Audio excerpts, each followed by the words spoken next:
กินရဲ့အဓိပ္ပာယ်တော့စားသည်တောက်သည်ပေါ့နော်နှစ်ခုလုံးအတွက်သုံးလို့ရပါတယ်စားသည်တောက်သည်ဒါလိုမျိုးတောက်သည်ဆိုတဲ့စကားလုံးအတွက်တည်တံ့စကားလုံးထပ်ရှိပါသေးတယ် ดื่มဆိုတဲ့စကားလုံးလေးဖြစ်ပါတယ်နော် ดื่ม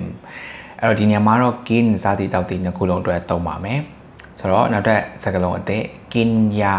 ပိုလာတဲ့စကားလုံးအသစ်ရရဲ့အဓိပ္ပာယ်ကဆေးကိုပြောဖြစ်ပါတယ်ဆိုတော့ กินยาဆိုတော့ဆေးတောက်တယ်ဆေးစားတယ်ဆေးတောက်တယ်လို့ပို့သုံးရတယ်ပေါ့နော်ဆေးတောက်တယ် กินยา กินยาแล้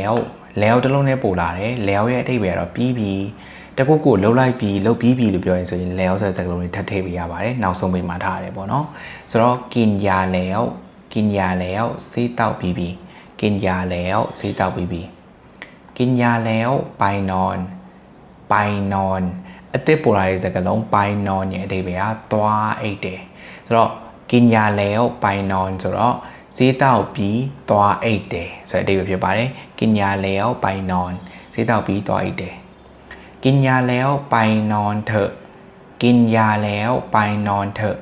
เธอရဲ့အဓိပ္ပာယ်လေးကကျွန်တော်တို့အခုပို့လိုက်เธอရဲ့အဓိပ္ပာယ်လေးအောက်မှာကျွန်တော်တို့ဇာတ်နဲ့ပြထားတယ်ပေါ့နော်เธอရဲ့အဓိပ္ပာယ်တော့ပါတော့လို့ကြားရအောင်လို့လိုက်ပါဆိုတဲ့အဓိပ္ပာယ်မျိုးဖြစ်ပါတယ်အဓိကအဖြစ်တစ်ဖက်လူကိုတွန်းအားဒါမှမဟုတ်လို့ရှိရင်တဘောတူညီချက်တစ်ခုခုကိုလုပ်တဲ့အခါမှာသုံးပါတယ်မြန်မာလိုဆိုလို့ရှိရင်တော့လှုပ်လိုက်ပါတော့လှုပ်ကြရအောင်လှုပ်ကြစို့အဲ့လိုမျိုးဆိုရင်เถอะဆိုတဲ့စကားလုံးလေးနဲ့အဆုံးသတ်ပြီးတော့သုံးပေးရတယ်ပေါ့နော်ဆိုတော့กินยาแล้วไปนอนเถอะ